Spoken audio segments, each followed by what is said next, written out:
All right, no break for a snow day. I am going to complete these notes in the next packet, and I do expect all of you guys to have it done when you come back to class and be ready to ask questions and move forward. So, Chapter 8, Hypotheses and Type 1 and Type 2 Errors. You're going to be going further in inferential statistics at this point, and what we do is we use inferential statistics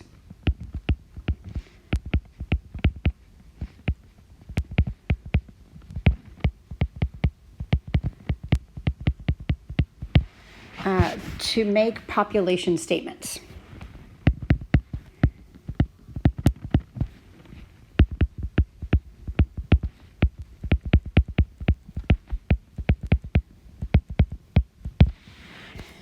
In order to do that, we start with hypotheses. You guys have used hypotheses before, most commonly in your science classes. If you were in class, I'd have a little conversation about what types of hypotheses you've made in the past. But in general, in other classes, hypotheses were more or less making a guess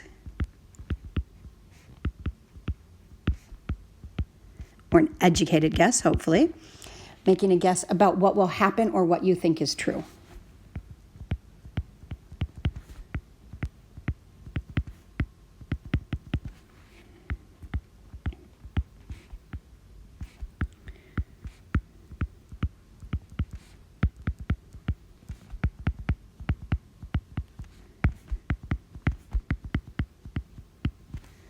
Right? Yesterday, we could have made a hypothesis about having a snow day today, for example. So in general, if we look at this context, this little example that we're going to kind of follow through this notes is you have a phone and you think that your battery life is not living up to what the company says. The company advertises that you get at least 96 on average. The word average is in there, and that's very important, that the average battery life on a phone of your type is 96 operators. You think it's quite a bit less than that. You feel like you're charging your phone all the time. So your hypothesis, right, or my hypothesis, right, you hypothesize. Oh, no idea how to spell this. Like the word size, no idea. That average battery life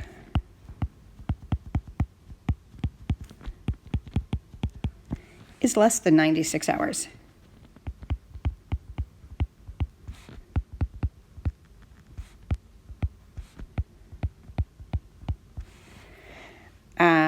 We're going to learn how to put that in proper statistical notation.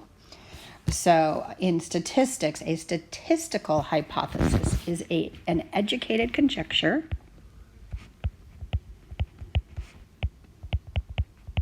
another word for guess,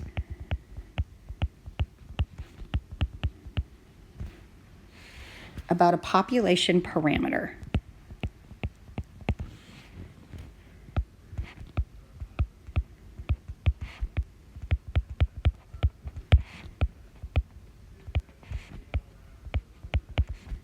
The word parameter is very important. Your hypotheses always contain the population parameter.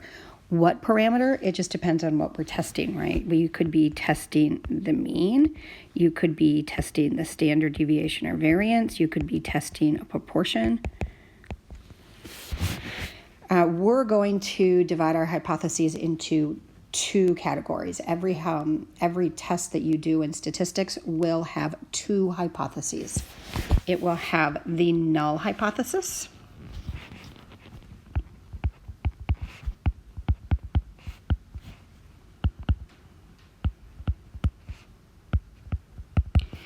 and I think I spelled that wrong. The null hypothesis. Ooh, not that. There we go. The null hypothesis says that there is no difference, right? No difference or change between the population parameter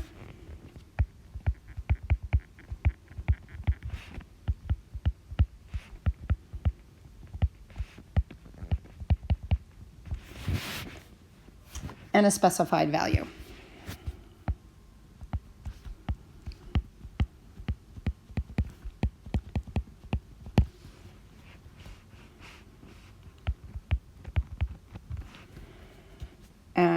And we call this H naught. You'll hear it H0, H naught. I say H naught. Then we have our alternative hypothesis. I use the notation H1. You will also see the notation of HA for alternative. So we have the null and we have the alternative.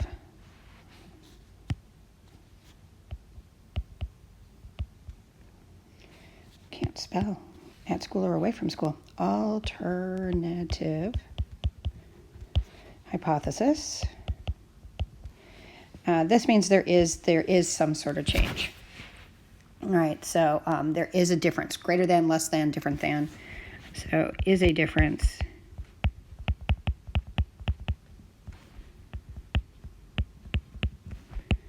between the population parameter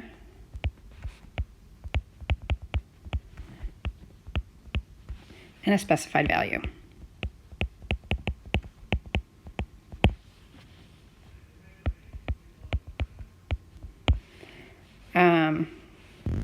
Let's go ahead and kind of make that separate.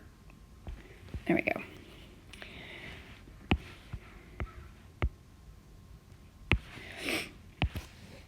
All right, so in our example, change color just for the heck of it. We are hypothesizing that what the company claims, they're claiming that the parameter value is a mean of 96 battery hours. We think that it's less.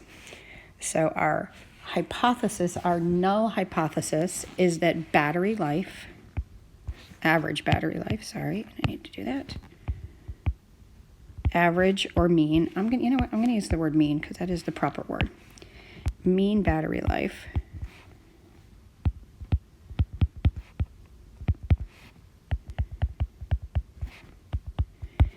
is, and I'm going to write greater than or equal to, because if it turns out that it's more than 96, yeehaw. But what I'm concerned about is it being less than 96. So is greater than or equal to, because this is what the company is claiming, right? They're claiming it's at least 96 hours, is greater than or equal to 96 hours. We write that as H naught. The mean is greater than or equal to, I don't like that 96. The alternative hypothesis for us is that the battery life, mean battery life,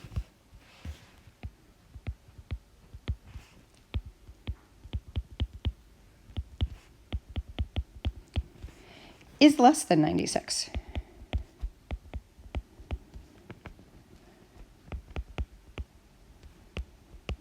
Hours. In other words, the mean is less than 96.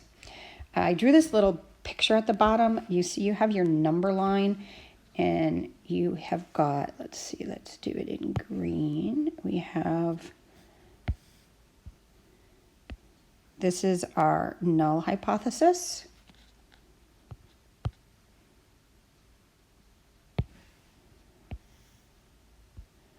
And this is our alternative hypothesis. What I really want you to notice there is it covers the entire number line, and the equal to goes in the null. So equal to goes in the null. So this was the mean greater than or equal to 96, and this was that the mean is less than 96. This is the equal to.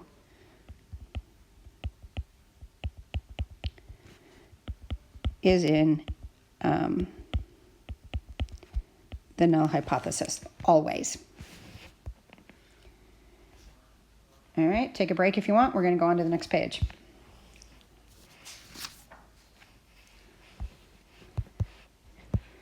All right, so the way we do hypothesis testing in statistics is we always consider the null hypothesis to be true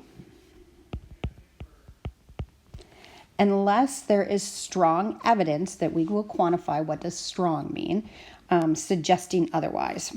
So what we will do is we say is if strong evidence is present,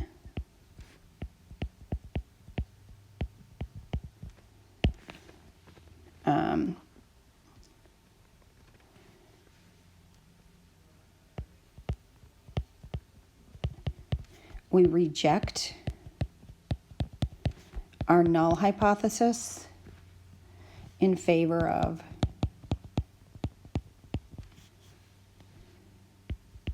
our alternative hypothesis.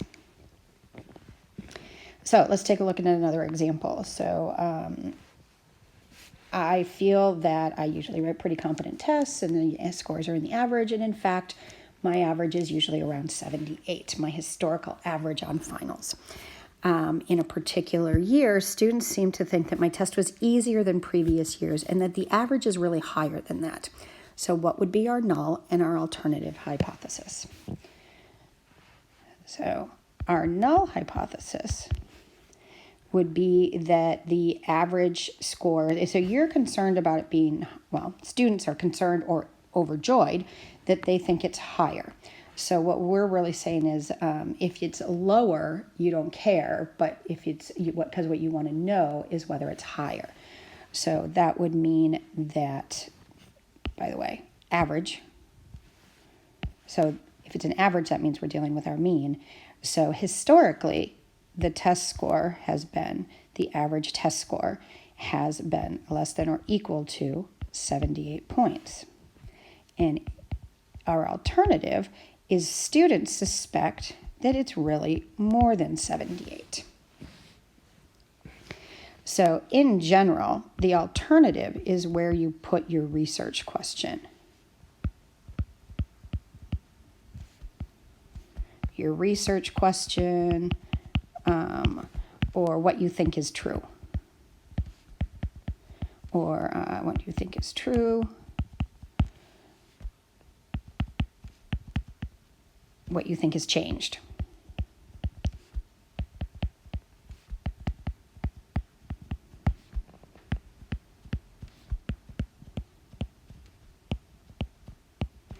You know, the null hypothesis is more like the status quo.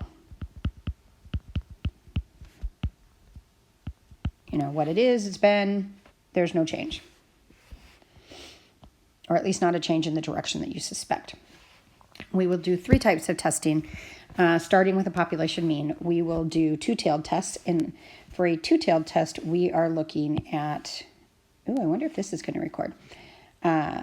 We have simply equal to in the null hypothesis and not equal to. You can see that that is still the entire number line. It's just got a solid point on one side, and then it's got going the other direction, both directions. We will do a right-tailed test. Right-tailed, our alternative points to the right is greater than, right? And then equal to here, you can actually see, so this equal to, it can say just equal to, but in the spirit of covering the whole number line, equal to is really less than or equal to, because what we're concerned about, what we're investigating is greater than. Same thing here. For a left-tailed test, we're looking at less than. We've got an equal to here. The other way of writing it is a greater than or equal to, because that's the opposite of our alternative hypothesis. One thing to note is this mu sub 0, or it could be p sub 0, it could be sigma squared sub 0. That is just the numeric test value. That's your specified value that you're concerned about.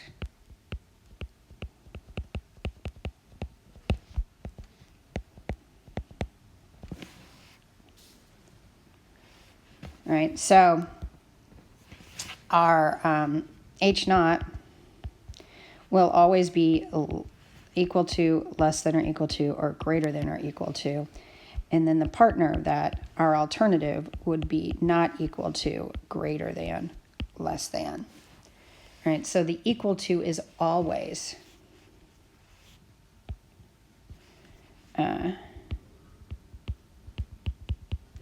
Always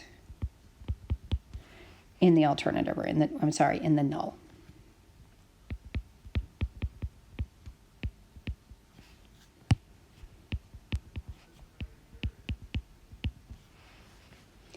All right. One other thing to note is, you see how they call this a two-tailed test, a right-tailed test, a left-tailed test. So tailed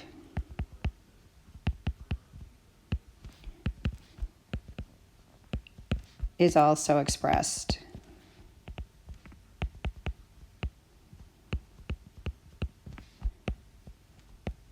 as sided. Right. I bring that up because that's how I learned it when I was in school. We didn't call it a two-tailed test or a right-tailed test. We called it a two-sided test, a right-sided test, a left-sided test. So sometimes I'll use tailed, sometimes I'll use sided. They mean the same thing.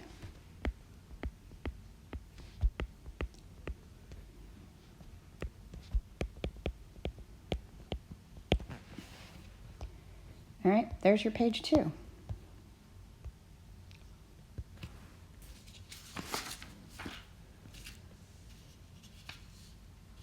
I think I'm going to actually pause the video at this point and load it in parts. So this is part 1, the end of part 1. I'll create another one that is the next couple of pages will be part 2.